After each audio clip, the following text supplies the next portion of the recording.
প্রিয় শিক্ষার্থী বন্ধুরা, আমরা আজকে শিখব নবম দশম শ্রেণী পাঠ্য বইয়ের ১ নং সৃজনশীল প্রশ্ন। ক নম্বরে আমরা দেখতে পাচ্ছি ব্যবসায়িক লেনদেন নয় এমন ঘটনা চিহ্নিত করে মোট পরিমাণ নির্ণয় করো। আমরা ১০ তারিখে দেখতে পাচ্ছি মালিক কর্তৃক ব্যাংক হতে ব্যক্তিগত প্রয়োজনে ঋণ গ্রহণ।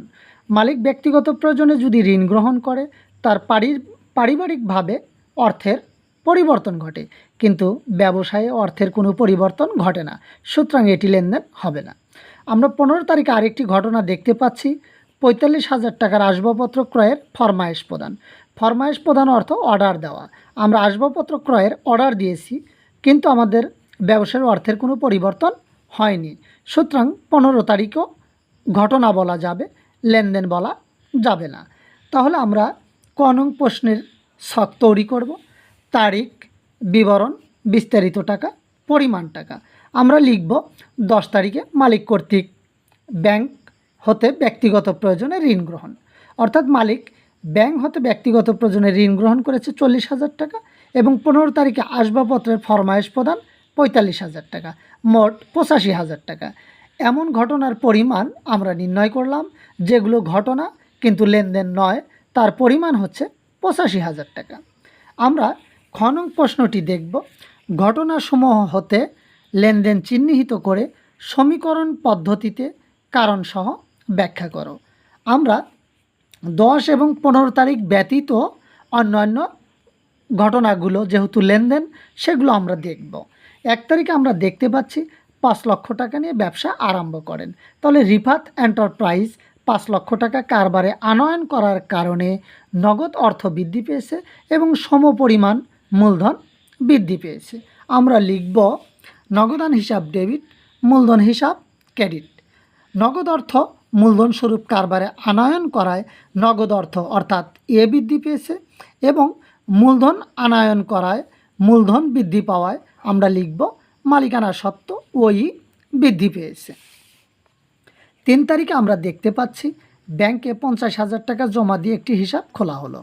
ব্যবসায়ের নগদ অর্থ যদি আমরা ব্যাংকে জমা দেই, তাহলে ব্যাংক জমা বৃদ্ধি পায় এবং নগদ অর্থ হ্রাস পায়। আমরা লিখব ব্যাংক জমা ডেবিট, নগদান হিসাব ক্রেডিট। নগদ অর্থ ব্যাংকে জমা দেওয়ায় নগদ অর্থ এ হ্রাস পেয়েছে এবং ব্যাংক জমা এ বৃদ্ধি পেয়েছে। আমরা বলতে পারি ব্যাংক জমা বাবদ এ বৃদ্ধি পেয়েছে এবং নগদ অর্থ বাবদ এ হ্রাস পেয়েছে। আমরা ৫ তারিখে দেখতে পাচ্ছি ধারে পণ্য ক্রয়। ধারে পণ্য ক্রয় করলে ক্রয়ের পূর্বে যদি পণ্য কথা বা মাল কথা উল্লেখ থাকে, তাহলে আমরা জানি অবশ্যই ক্রয় নাম লেখা যাবে। ক্রয়ের সাথে ধারে থাকলে প্রদেয় নাম সৃষ্টি হয়। আমরা লিখব ৫ তারিখে ক্রয় হিসাব ডেবিট, প্রদেয় হিসাব ক্রেডিট।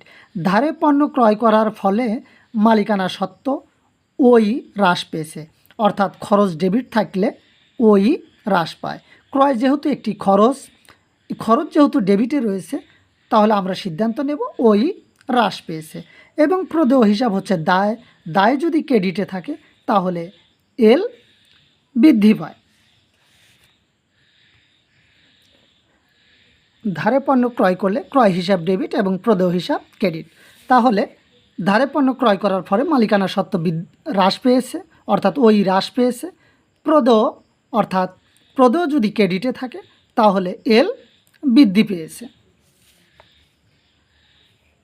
আমরা ২০ তারিখে দেখতে পাচ্ছি পাওনাদারকে পরিশোধ, অর্থাৎ প্রদেয় এবং পাওনাদার একই নামের সমার্থক অর্থ।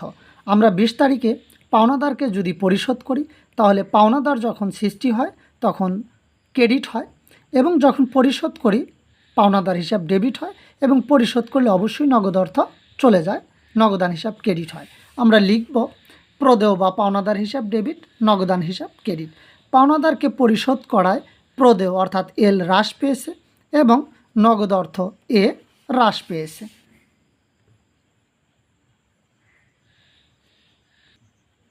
আমরা গ নং প্রশ্নে দেখতে পাচ্ছি হিসাব সমীকরণের উপর লেনদেনের প্রভাব। তাহলে গ নং প্রশ্নে যদি আমরা লেনদেনের প্রভাব দেখাতে চাই, আমাদের জানতে হবে যতগুলো সম্পদ ততগুলো ঘর হবে, যতগুলো দায় তত ঘর, এবং মালিকানা সত্ত্বের একটি ঘর হবে। যদিও মালিকানা সত্ত্বে 4টি উপাদান প্রভাবিত করে, তবু একটি ঘর হবে। এখান থেকে এই উদ্দীপক থেকে আমরা ঘর তৈরি করে নেব বা ছক তৈরি করে নেব। তারিখ, উদ্বৃত্ত, নগদান হিসাব, ব্যাংক হিসাব, প্রদেয় হিসাব এবং মূলধন হিসাব।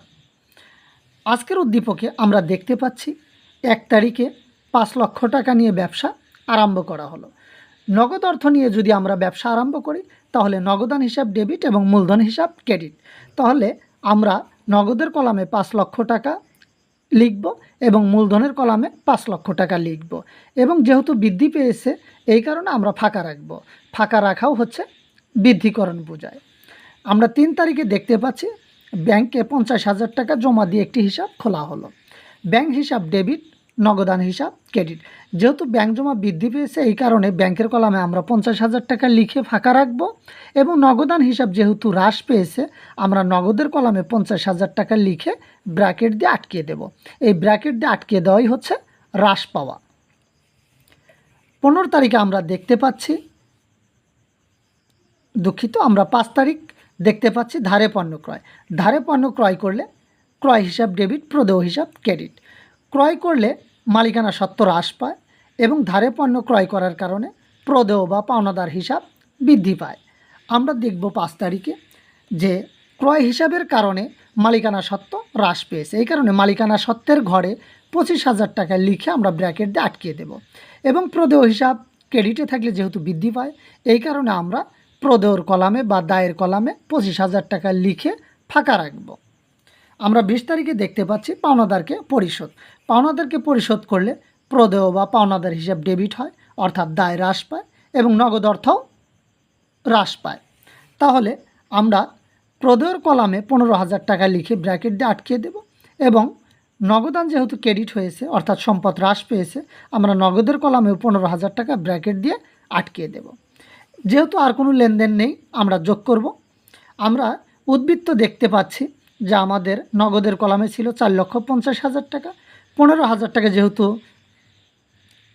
মাইনাস রয়েছে আমরা 4,50,000 থেকে 15,000 টাকা মাইনাস করলে আমরা পাবো 4,35,000 টাকা এবং ব্যাংকের কলামে কোনো বিয়োগের টাকা নেই, সরাসরি 50,000 টাকা।